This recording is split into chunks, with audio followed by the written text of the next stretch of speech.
Mwamukeri magongo na mandwairo Ngayuri mbere tutingi hotu nidu Mwene nyaga twakuhoya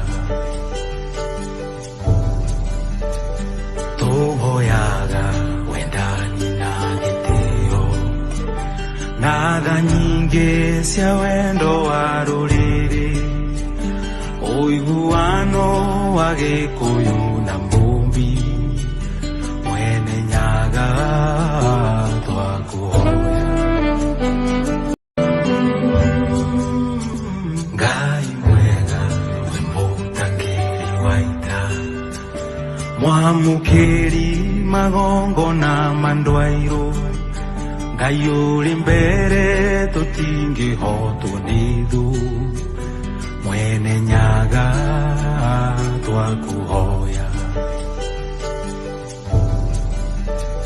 Tuhoyaga wendani na gitio Naga nyingi cia wendo wa ruriri Uiguano wa Gikuyu na Mbumbi Mwene nyaga twakuhoya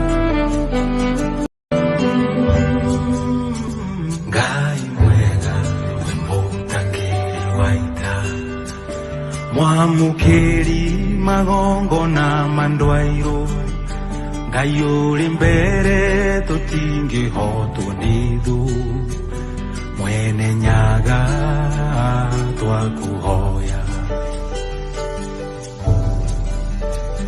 Tuhoyaga wendani na gitio Naga nyingi cia wendo wa ruriri Uiguano wa Gikuyu na Mbumbi Mwene nyaga twakuhoya Ngai mwega we mutangiri waita Mwamukeri magongo na mandwairo Ngayuri mbere tutingi hotu nidu Mwene nyaga twakuhoya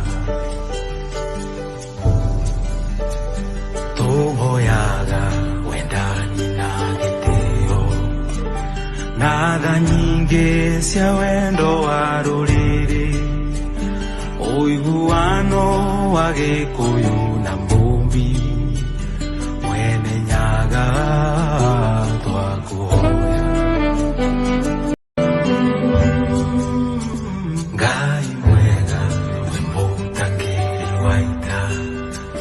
Mwamukeri magongo na mandwairo Ngayuri mbere tutingi hotu nidu Mwene nyaga twakuhoya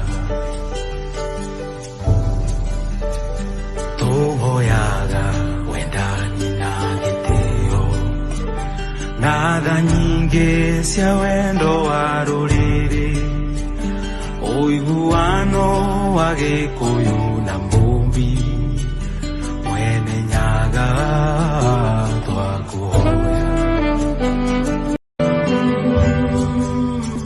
Ngai mwega we mutangiri waita Mwamukeri magongo na mandwairo Ngayuri mbere tutingi hotu nidu Mwene nyaga twakuhoya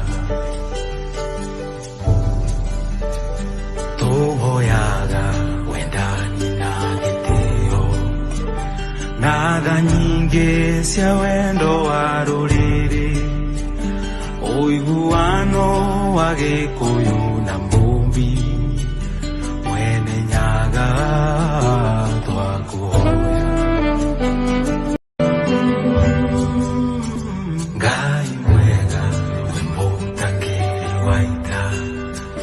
Mwamukeri magongo na mandwairo Ngayuri mbere tutingi hotu nidu Mwene nyaga twakuhoya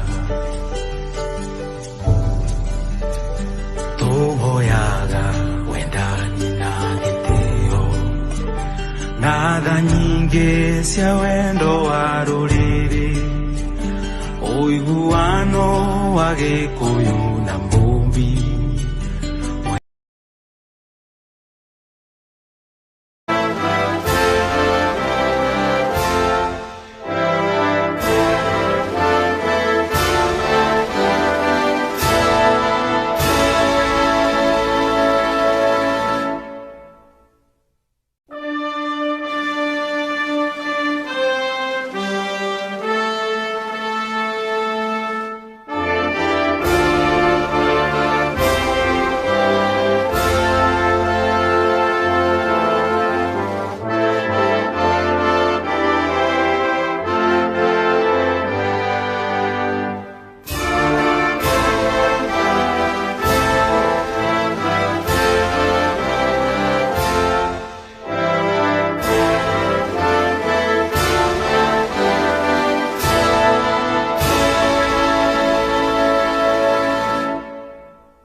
Mwamukeri magongo na mandwairo Ngai uri mbere tutingihotwo ni thu Mwene Nyaga twakuhoya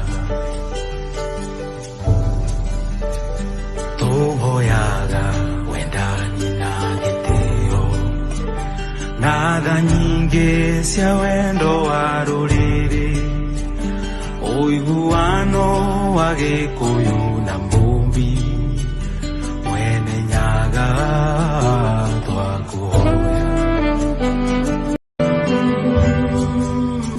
Ngai mwega we mũtangĩri wa ita, mwamũkĩri magongona ma ndwairũ, Ngai ũrĩ mbere tũtingĩhotwo nĩ thũ, Mwene Nyaga twakũhoya.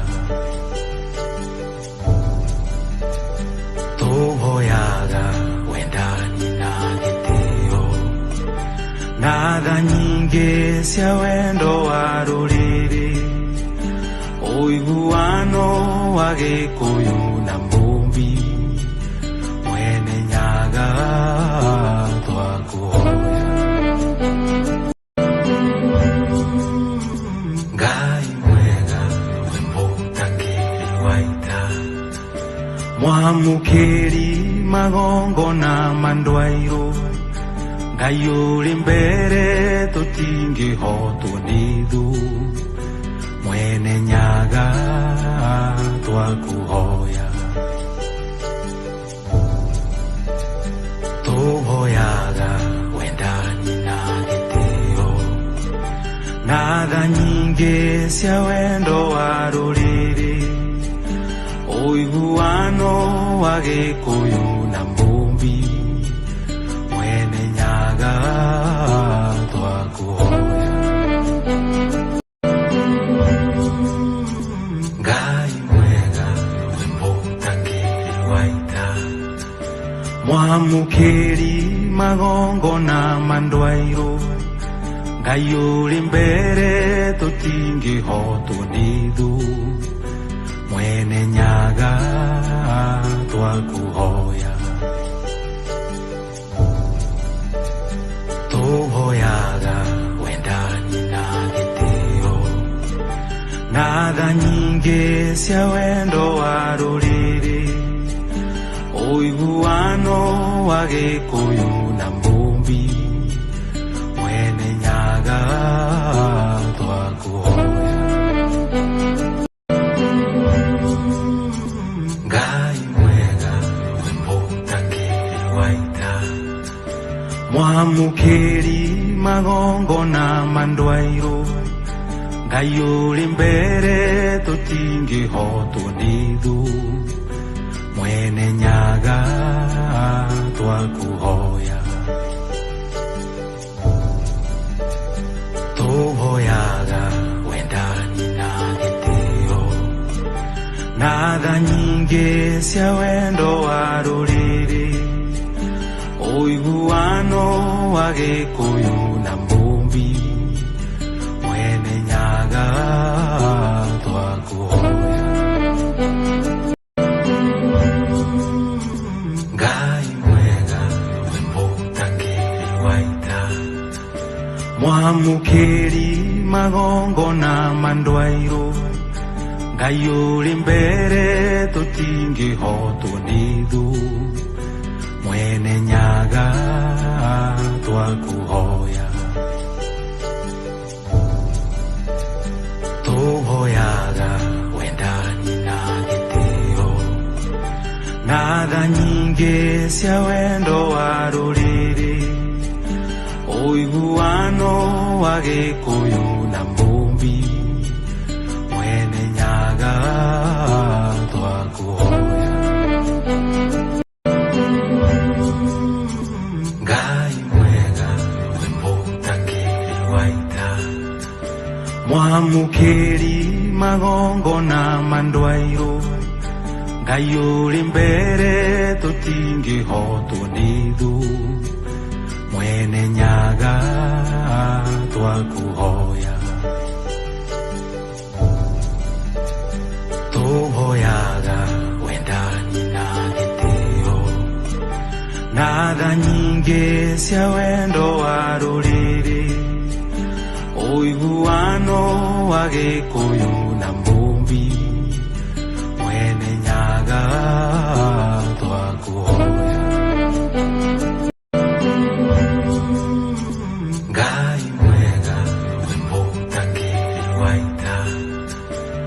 mwamukiri magongo na mandwairo Ngai uri mbere tutingihotwo nithu mwene nyaga twakuhoya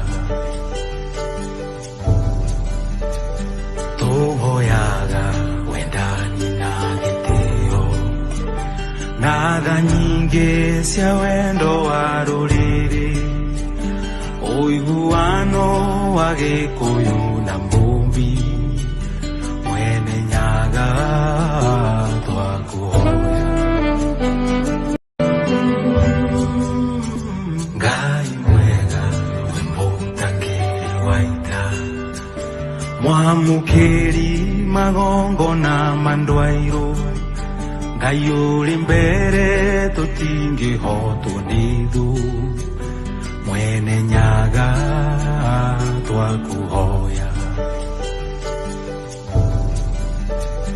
tuhoyaga wendani na gitio na tha nyingi cia wendo wa ruriri uiguano wa gikuyu na mbumbi mwene nyaga twakuhoya Ngai mwega we mũtangĩri wa ita mwamũkĩri magongo na mandwairo Ngai uri mbere tũtingĩhotwo nithu mwene nyaga twakuhoya tuhoyaga wendani na gitio na tha nyingi cia wendo wa ruriri uiguano wa gikuyu na mbumbi mwene nyaga twakuhoya Ngai mwega we mũtangĩri wa ita mwamũkĩri magongo na mandwairo Ngai uri mbere tũtingĩhotwo nithu mwene nyaga twakuhoya tuhoyaga wendani na gitio na tha nyingi cia wendo wa ruriri uiguano wa gikuyu na mbumbi mwene nyaga twakuhoya Ngai mwega we mũtangĩri wa ita mwamũkĩri magongo na mandwairo Ngai uri mbere tũtingĩhotwo nithu mwene nyaga twakuhoya tuhoyaga wendani na gitio na tha nyingi cia wendo wa ruriri uiguano wa gikuyu na mbumbi mwene nyaga twakuhoya Ngai mwega we mũtangĩri wa ita mwamũkĩri magongo na mandwairo Ngai uri mbere tũtingĩhotwo nithu mwene nyaga twakuhoya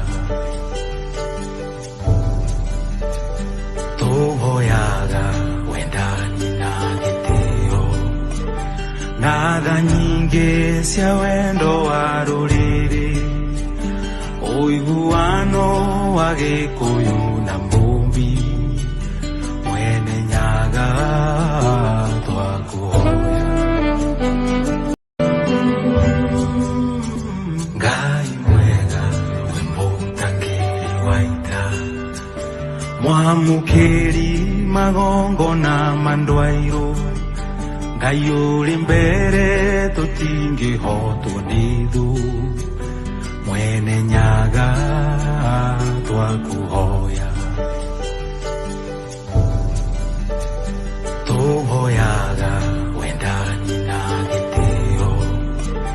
na tha nyingĩ cia wendo wa rũrĩrĩ, ũiguano wa Gĩkũyũ na Mũmbi, mwene Nyaga twakũhoya.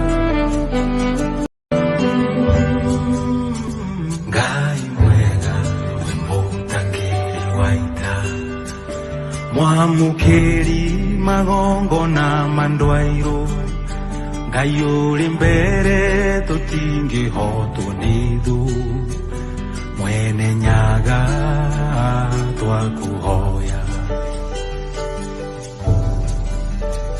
Tũhoyaga wendani na gĩtĩo, na tha nyingĩ cia wendo wa rũrĩrĩ, ũiguano wa Gĩkũyũ na Mũmbi, mwene Nyaga twakũhoya.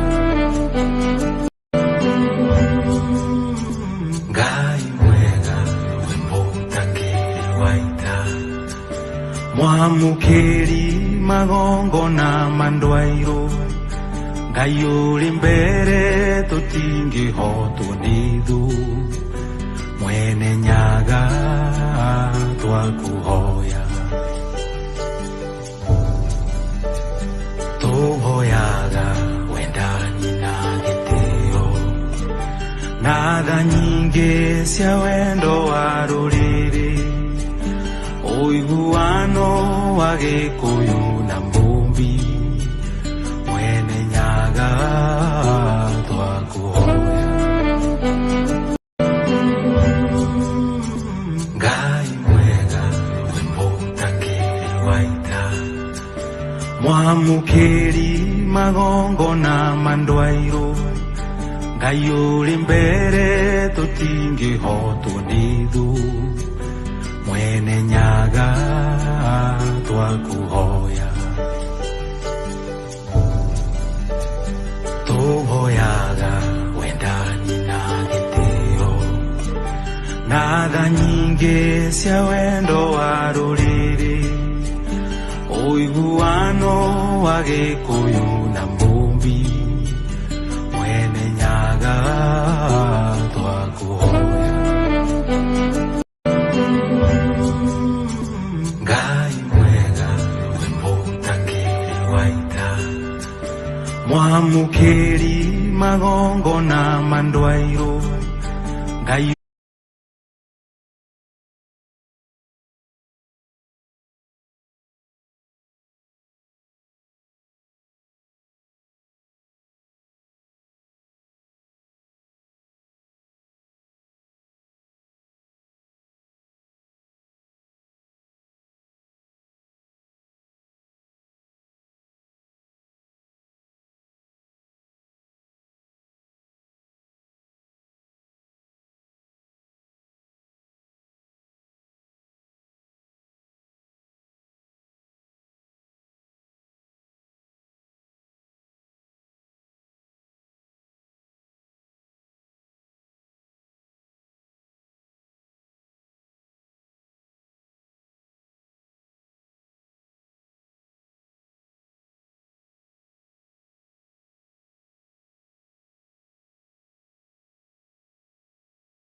William Ruto sent the entire state machinery to Kalou. Cabinet ministers, principal secretaries, the government officials were more than the voters to campaign and camped in Kalou for 3 months, bribing people and promising projects. Members of parliament were all over Kalou with sacks of money. The IBC commissioners, the ones meant to guard our elections, looked the other way as the state openly violated electoral laws with impunity. In full view of the country, William Ruto misused state resources to project power and manipulate the people of Kalou. The people stood their ground and refused to be deceived. The supposed deep state and system cannot alter the fate of William Ruto in 2027. William Ruto brought violence and intimidation to Kalou. He flooded one constituency with 2,000 police officers. He brought the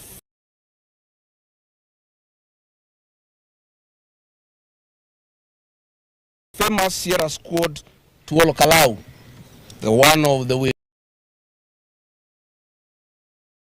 Tima ECK church attack. In full view of the country, William Ruto had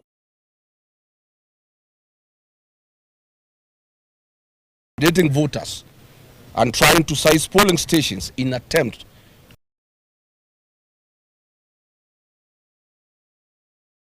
waged war on his own citizens, attacking innocent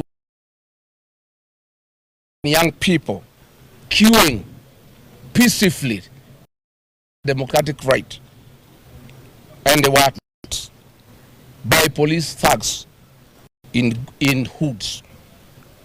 I want to confirm to the people of Kenya that violence and intimidation cannot alter the fate of William Ruto in 2027. To the people who fear William Ruto's ruthless nature and what he is capable of, I ask them to be at ease. The great people of Kalou have taken the frustrations of millions of Kenyans and given them a voice. As we stand here, the general election, it is now clear beyond reasonable doubt that none of Ruto's dirty money, none of his capacity for violence can stand the test of a determined electorate. All power belongs to the people of Kenya, and their will reigns supreme. William Ruto, you have turned Kenya into heaven for wanton theft to raise funds to buy your re-election. You have turned our country into a playground for goons and death squads to intimidate Kenyans into compliance for your election. Through Kalou, the people of Kenya have given you their reply. Here, but no further. William Ruto, today marks the beginning of your retreat, and it is a journey with only one destination, one term. Yesterday was a tipping point for this country. The residents of Kalou came out in overwhelming numbers to make their voice heard. We owe them our deepest gratitude for their dedication, their commitment, and above all, their resilience. However, we cannot celebrate this outcome without fully addressing the circumstances under which the election took place. The impunity of the government must be named and it must be condemned. Violence was the order of the day. For avoidance of doubt, the violence was perpetrated entirely by the state. Photos and videos of masked armed men terrorizing voters are now in public record. This was Nairobi Sierra, the very death squad responsible for abductions of Gen Zs. The same squad that has been attacking churches across the country. Yesterday, this squad, together with goons and plainclothes police officers, stormed polling stations in a coordinated attempt to disrupt the counting. Amid the chaos of tear gas and gunfire, they intended to overturn the will of the people. The 2,000 police officers deployed under the pretense of keeping order and preventing violence stood idly by and did nothing to intervene. It was the ordinary people who stood strong. Unarmed and unprotected, they held the line against men with guns and defended their polling stations. We must commend the people of Kalou. They refused to back down in the face of terrible and extreme violence. History will remember their courage. However, this courage came at a devastating cost. It is with profound sorrow that I must inform the people of Kenya that this violence claimed a life. James Muigai of Vehote Village, Kiabaga Ward, was shot and killed by the policemen sent by William Ruto. William Ruto managed to kill 20 people are in hospital with gunshot wounds and head injuries after being attacked with truncheons by the killer police squad sent by William Ruto. I must say that we are shocked that William Ruto sent policemen to kill people, to maim them, be forgiven by our people. These rogue policemen raped our women, elderly women, middle-aged women, and young girls. So far, 68 women have reported to us that they were raped by the hooded thugs sent by William Ruto. Yet they cannot report the attacks to the police because they were raped by the policemen. I want to say, William Ruto, you have crossed the red line. Raping our women is unforgivable, and you shall pay for it. Yes. You shall pay for it. Yes. And as they raped the women, they maimed them, telling them that they must know that William Ruto is the president of Kenya, and they can do whatever they want and nobody will take them anywhere. Given this tragedy, there must be accountability. It would be inexcusable not to call out the people responsible for this. It is important for the people of Kenya to know exactly who the architects of this bloodshed be allowed to continue to hide in the shadows. The killer gangs were authorized by the Minister for Goonism and extrajudicial killing in Kenya. These police units operated in Olkalau yesterday. There were 3 groups. One was commanded by Madeira Member of Parliament Eric Wamumbi and his wife Betty Maina, the women rep for Murang'a. The second squad was commanded and taking orders from one Dennis Itubi. The third group was taking orders from Charles Karondo, the board chairman of the Communications Authority. The goons terrorizing the constituencies were coordinated by Nakuru Town East Member of Parliament David Gekaria, Kiambu County Women's Representative Anne Wamuratha, the Nyandarua County Women Representative Faith Getau, Kiambaa Member of Parliament John Kawanjiku, nominated MP Sabina Chege, Bahati Member of Parliament Irene Joki, and Bere North MP Mr. Wamudhende. The financing of all the violence that took place in Olkalau was coordinated by Kimani Ichung'wa, who was collecting money from William Ruto and giving the money to the teams on the ground. All of it was done under the express authority of William Ruto, who was giving the money and who okayed the attacks on the population and the raping of women, and with the operational support of Kipchumba Murkomen. So when Murkomen promises an investigation into men wielding weapons that only the police has access to, you ask yourself, how stupid does he think Kenyans are? He wants us to believe automatic rifles paraded openly in a constituency packed with 2,000 police officers went unnoticed by security agencies for over 12 hours.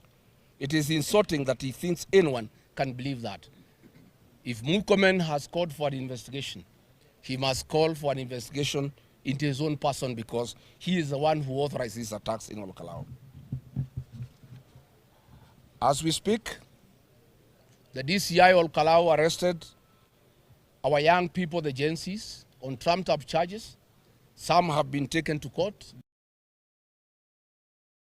and others are reported missing. We'll go on to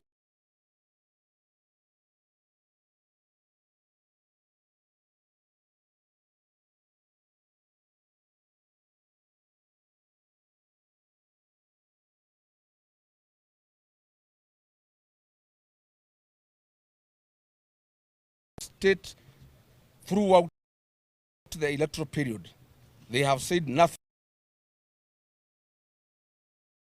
The returning officers, the presiding officers, and the clerks did a commendable professional job. The commissioners have proven they cannot be trusted.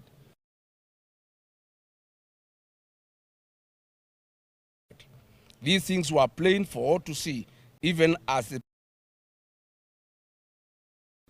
In light of the open brutality witnessed yesterday and the complicity of IBC commissioners, we must confront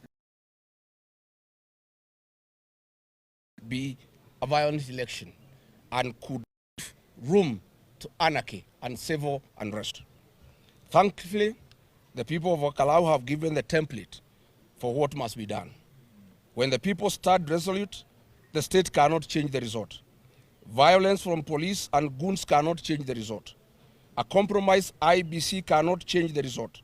However, far this administration is willing to go, however dark its schemes, Kalou has proven one thing beyond doubt. They cannot overpower all of us, and they cannot overturn the will of the people. Now, we must now chart the way forward to the next election. I want to admit and acknowledge that I, regarding Gachagua, and the people of Mount Kenya are to a huge extent responsible for the mess we are in as a country. We handed this administration nearly half the votes that brought it into power. Our fellow Kenyans, we are sorry. We are keenly aware that we made a fatal mistake and we are all living with its consequences. That being said, we are committed and working hard to correct that situation. William Ruto came to power with 7.1 million votes across the country. Mount Kenya is working hard to mobilize and deliver at least 7.1 million votes in 2027 on our own, so that we can wash away the sin we imposed on the Republic in its entirety. We are calling to the rest of the country to join us and add to that number to ensure a victory so overwhelming and definitive that it will serve as a message to every future administration. A reminder that ultimately leaders serve at the will of the people of Kenya. As a party, DCP is gearing up for the days to come. History has shown us that Mount Kenya's political direction is determined in a by-election preceding the general election.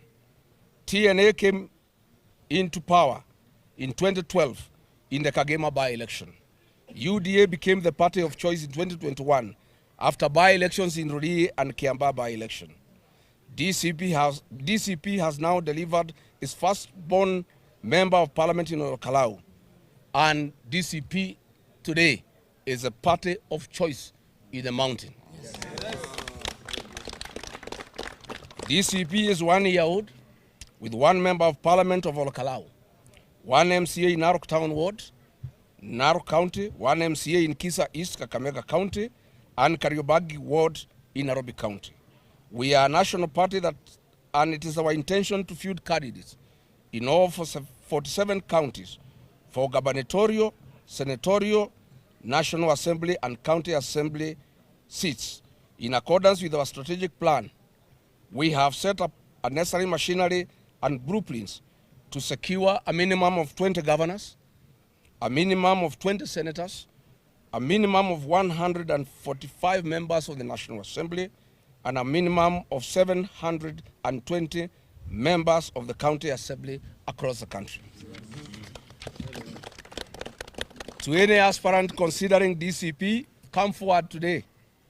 We give you our word that our nominations will be free, fair, and credible. Part of the popularity of Sammy Douglas Waweru Kamau as the DCP candidate was the credibility of the nominations DCP ran for the Kalou by-election. That standard is not a one-time event. It is our foundation and we will not lower it. For the avoidance of doubt, this by-election marks the death of UDA in this region. William Ruto knows it, and we are aware he is already scheming. He intends to introduce different colored wheelbarrows to accommodate his allies, who now know they cannot survive with the UDA in the upcoming by-election. But we are watching him. We are aware of a small wheelbarrow coming up in Muranga. We'll announce it and shout about it when it is done. We also know that he intends to introduce small presidential candidates in the mountain to divide the mountain vote. We shall call them out when he unleashes them. These are people who work with him at night and pretend to be against him during the day. As you have seen in Kalou, the people are nobody's fool.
It was associating with William Ruto. That is why in his polling station, he could only get 44 votes. People who know him, people who love him, people would have wanted to vote for him. But by associating with William Ruto, he could only get 44 votes. He could not even put the image of William Ruto on his poster. All the people who were campaigning for Mushina, nobody could mention William Ruto. So, Mushina, please listen to the people. Come back home where you belong. Come back to the people you are loved. We still love you. The people of Kalou did not reject you because you are bad or you are capable. They rejected you because of your association.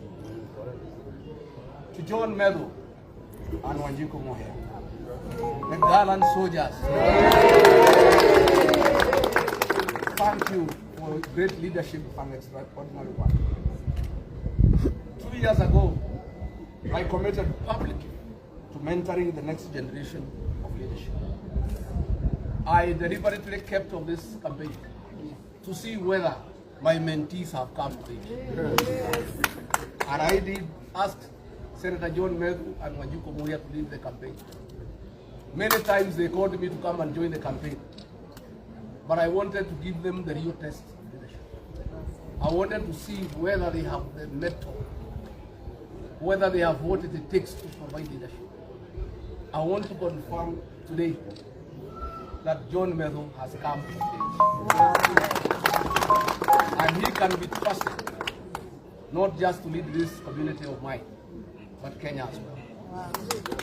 I want to confirm that Wanjiku Muya is now a coveted daughter of the mountain. She is a gracious daughter and will take care of her. She gave motherly guidance to the campaign. She was harassed by police, she was harassed by DCI, she was harassed by IBC, but she stood strong. Honorable Wanjiku Muya, our daughter of the mountain, we are very happy with you. I want to say, finally,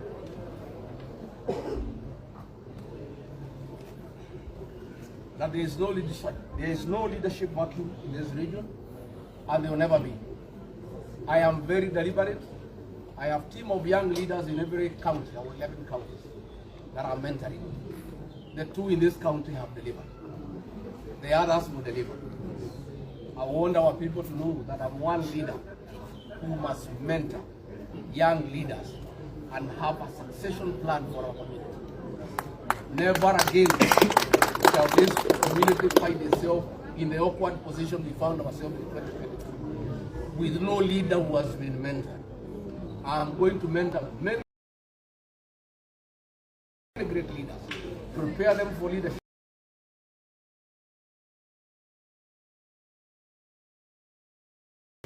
so that at any one time, the community is aware of the succession matters in our leadership structure. To every leader, our senators, our members of parliament, I have no words to say thank you. You took your time and your money to come here and campaign for our country. I want to say thank you. For the DCP aspirants who became adopters of our polling stations, you camped here for 3 weeks. You withstood bullets and tear gas. And you stood with our party. I want to say thank you. I want to say thank you. To our chairperson of the eminent persons, the Honorable Minor Commander. Thank you. The DCP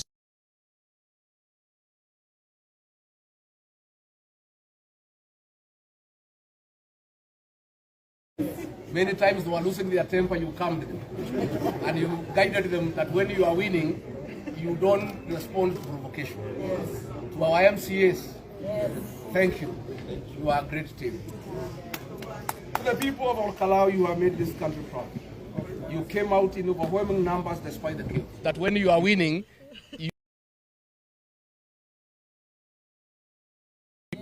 thank you. You are a great team. To the people of Kalou,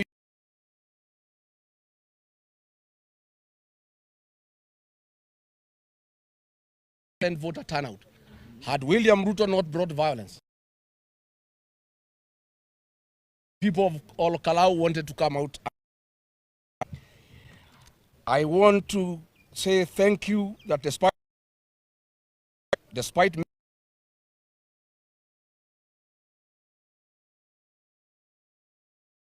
women stood eye to eye with goons and police, I did not blink. I want to commend our young people to take care of your parents, to protect your mothers, to protect the old. That is your role in our society. You are so absolute that armed police officers were made to submit to searches.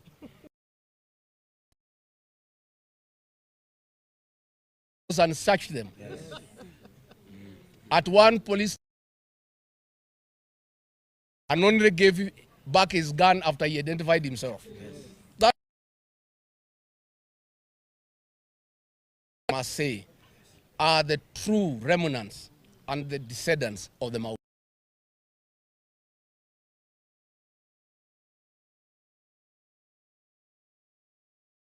What happened yesterday? Nyandarua JM karaoke.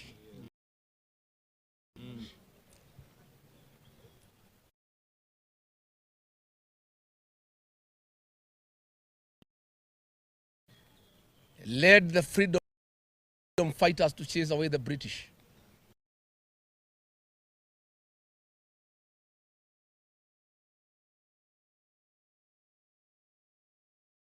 They, on behalf of the community, I declare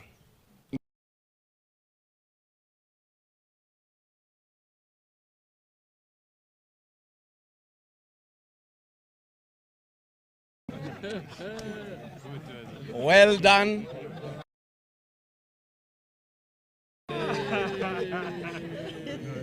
Well done, the people of Nyandarua, for the dignity of our people. Our community, from Loitoktok, from Lodiani, from Bant Forest, from Kitale, from Kiambu, from Nyeri, from Nairobi, from Laikipia, from Nakuru, from Embu, from Tharaka Nithi, from Meru. Ruto of all Kalou has persecuted our community. He has called us names. He has called us tribal, despite having elected. He has sent us beans and rice to shame our people. He has sent mattresses. He has sent all manner of things just to shame our people. He has called us names. But the people of Kalou have dignified our community. He has called us names. But the people of Kalou have. I want to say thank you to the people of Kalou. What you have done when the history of our community is written and how its dignity was restored after an assault by William Ruto, the people of Kalou will have a very big chapter in that history. Amen. To Kenyans everywhere, I thank you. From every corner of this country, you reached out. You encouraged us. You reminded us at what is at stake and stood with us through. Over 100,000 of you stayed glued to our resort stream until the final vote was concluded. This victory is not mine. It is not for the people of Kalou. It belongs to the people of Kenya. Let me thank our Deputy Party Leader, Cleophas Malala, who kept Kenyans informed on what is going on through press conferences yesterday. I want to say thank you, Cleo. You are a wonderful deputy, and you stood in for me when I was monitoring what is happening in Wamunyoro. Let me finally say that, because it's important that I say, William Ruto has persecuted our community. He has abused us. He has sacked our sons in the police force and our daughters. He has sacked our sons and daughters in the armed forces. He has sacked our sons and daughters in KRA. He has sent KRA to impoverish our people. He has refused to pay our pending bills. He has demolished our houses in Nairobi. He has declared economic war against the mountain. He has sent Moses Kuria to unleash goons on the people of the mountain. He has declared war on the community. But yesterday he crossed the red line. He crossed the red line. He sent armed policemen to kill our people, killed one and injured 20. He sent armed people to rape our women. He sent armed people to humiliate our people. I want to tell William Ruto, these same people were given the same treatment by the British colonialists. They fought the white colonialists until he left Kenya. These same people you are harassing and intimidating were harassed and persecuted by Daniel Arap Moi for 24 years. And they fought back. I want to promise you after what you did yesterday, declaring total war on this community, using police and goons, this community will fight you back. And it's a war you cannot win. Nobody has ever won a war against this community. I dare you to try. Finally, I have consulted with elders last night, and we have agreed that we have been very tolerant and submissive. Goons have been unleashed against us, and we have kept quiet. That will not happen again.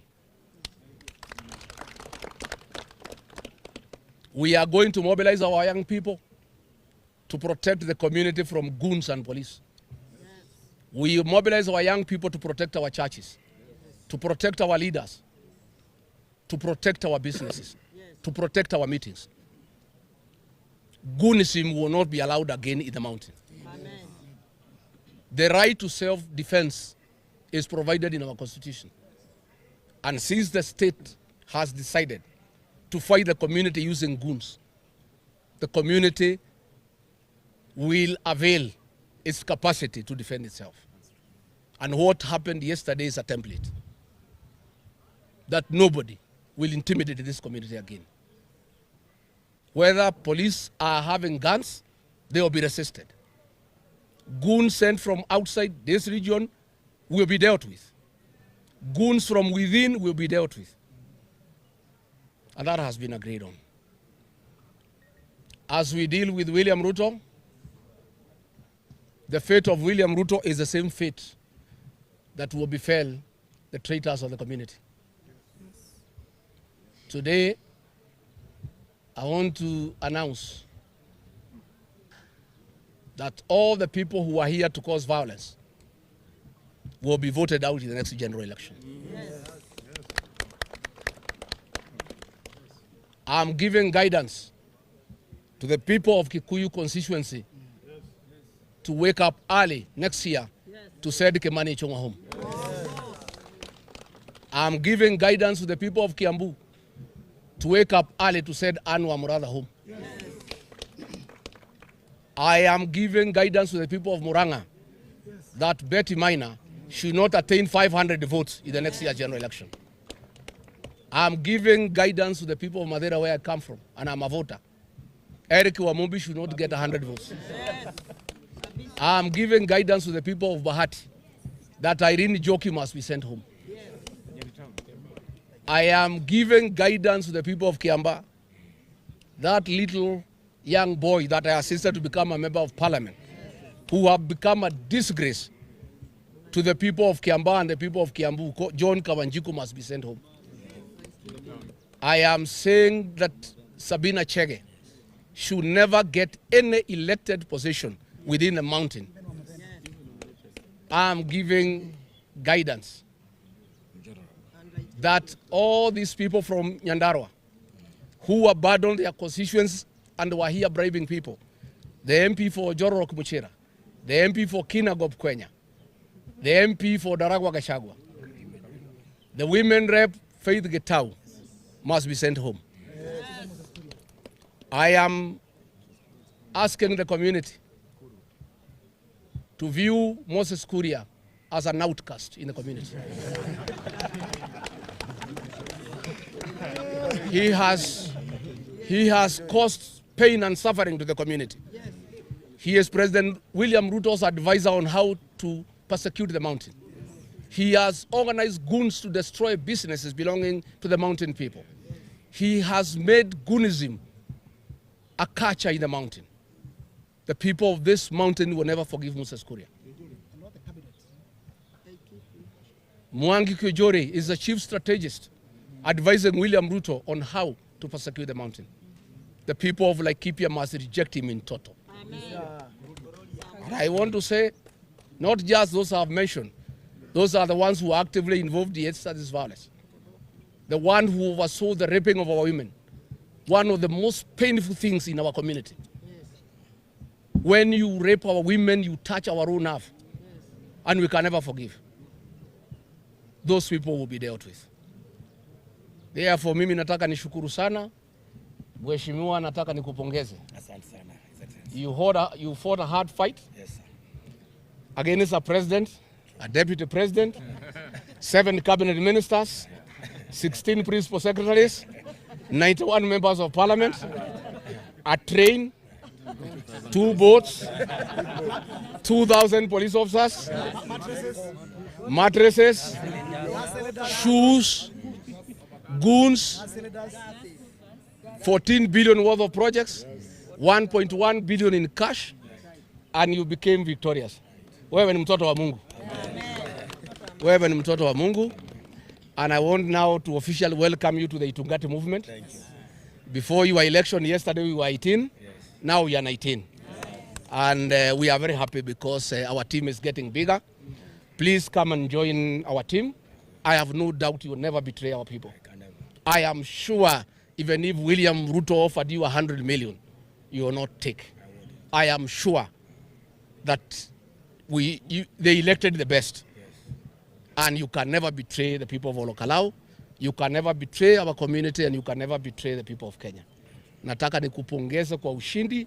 Nataka nikuhimize uanze kufanyia wananchi kazi, uwapende na uwasikize na uwatembelee. Mimi nataka kuuliza wananchi wa Kalou wasisukume hii kijana sana. I know their expectations are very high. This young man will serve for a year or so. He has just come. He didn't have a job. He needs to settle down. Mvumilie kidogo apate nafasi. Hata kwanza anunue suit, aliitwa chokora. They abuse this young man. They called him chokora. The people of Kalou wakasema tunapenda chokora wetu.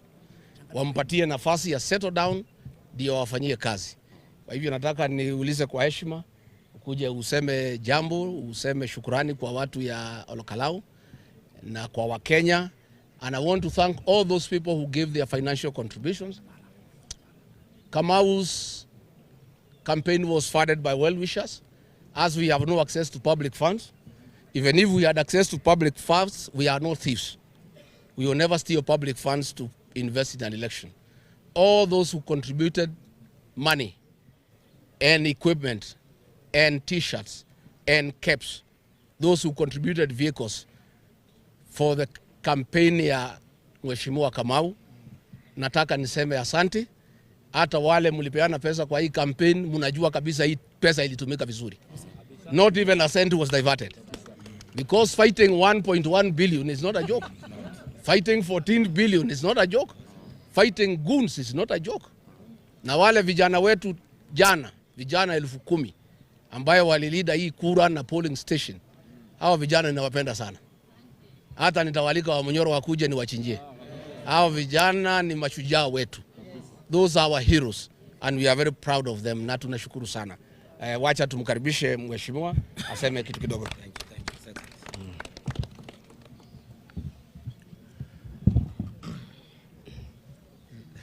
Thank you, ladies and gentlemen.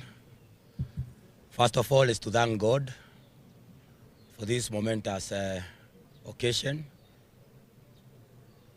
We prayed to God from the beginning. To those who followed my campaign trail, I said that I fasted and prayed and I begged God for a job. And I told him if I get a job to serve the people of Kalou, that I'll do so diligently and to the best of my ability. So this win, all this glory, all goes back to God. Amen. Secondly, I want to thank the people of Kalou. You've shown what you've been told by His Excellency. You withstood all those forms of bribery from government. From morning, you'd wake up to be ferried by vehicles, given rice, given beans, given cooking oil, given handouts going to thousands of money per person. People had even abandoned their farms because there was money flowing in our constituency. You withstood all that. And what I'm even more proud of is that yesterday you even withstood tear gas, gunshot bullets, and you protected all those polling stations. The people of Kalou, I owe my presence here to you. You lifted me from dust against all odds. I have become the member of parliament of Kalou. Mbarikiwe sana na nitawafanyia kazi kwa roho yangu yote. I promised you that I may not deliver much, but I promised you that I'll be there when you need me. Amen. I will defend the community and my people with my blood and my soul. To His Excellency, the People's Deputy President. Yesterday I said when accepting that you are the stone that the builder rejected, and now it has become the cornerstone. Those advisors from the mountain told the president that you'll be forgotten within 2 weeks. Months came, years came. Now we are here. If you want anything to do with the mountain, the only person you can consult is His Excellency Rigathi Gachagua. Yes. The people of the mountain can only listen to His Excellency Rigathi Gachagua because he is the person who is charged by the mountain to lead the people. We want to give you courage. Unite all of us. Don't leave any one of us behind. Apart from the few crooks that have decided to work with those who want to kill us, those who are raping our children and our wives and our mothers. But for the rest of the community, we want to urge you on. May God protect you, because we have heard of attempts by this government wanting to take your life away. But our resolve as the people is to protect you. The way the people of Kalou protected the votes yesterday, will protect our party leader, His Excellency Rigathi Gachagua. Yes. Another voice that has come from Kalou, if you are in the mountain and you want to become a member of parliament, a member of county assembly, even a chairman of the cattle dip, you want to be the governor, you want to be a senator, you must be a member of DCP. There is no shortcut to it. United we shall stand, because we have seen what happened in 2022. And we have declared with all our iota that DCP shall live beyond us. It is not a one-term party. It shall go beyond 2027, 2032, and in the future. This is the party for the mountain, and by extension, all Kenyans will join this party because it has ideals. To all those wishing to vie, I want to have a word with you. One, if you check the nominations of all Kalou, if it was all about money, I would not be here. The credibility of the nominations were beyond reproach. Join DCP without fear. Bring on board what you have. Yesterday I was speaking to some of the aspirants, and I told them, if it's finances, use them well. If it is your power to plan, plan efficiently and effectively. If it is the power of the mouth, if you can talk well, talk well. Go to the people, because the people shall decide. Yes. There is no one who will be helped by the party. You go to the people vote, and the best candidate is awarded the certificate. So I wish you all those that joined and helped us during this campaign, we want to thank you. Our numbers is what won us the victory. We were so many on the ground, and that's why we had this win. I want to encourage every one of us. Let us visit these constituencies, join hands with the rest of our people, encourage each other, because this struggle, I would not have done it with the senator and Wanjiku Wamuhia. And that brave young man called Senator Medhu, the future of Nyandarua. And today I want to, on his behalf and the people of Nyandarua, receive that honor that we have been given by His Excellency, that we are the headquarters of Itugati. Hip hip, hip hip, hip hip, hip hip. Thank you. As I finish, His Excellency, the young man that has been said here, James is a man that I've known from childhood. He hails from Mombi area. Most of the time you'll find him in Captain.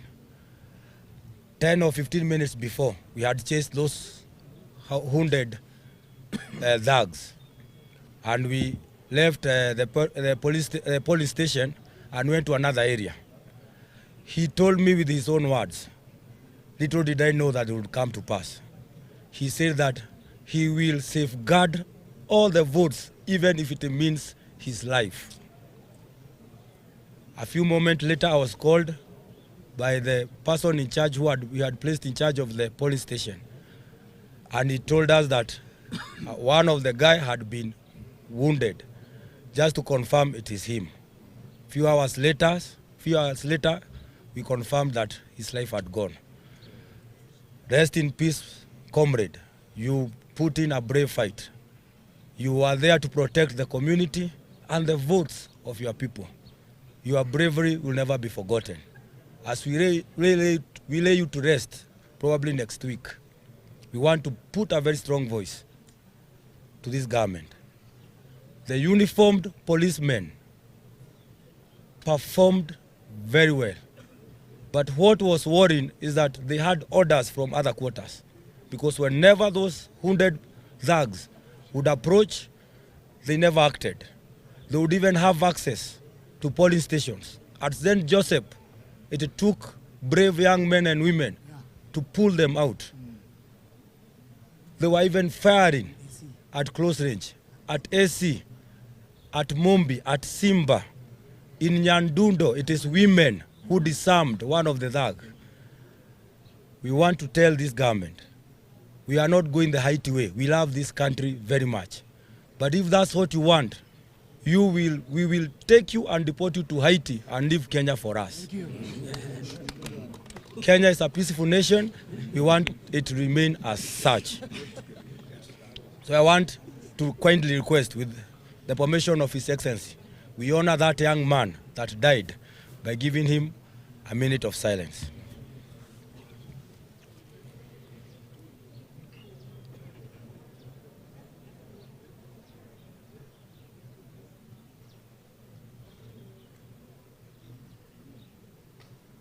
Thank you and God bless you all.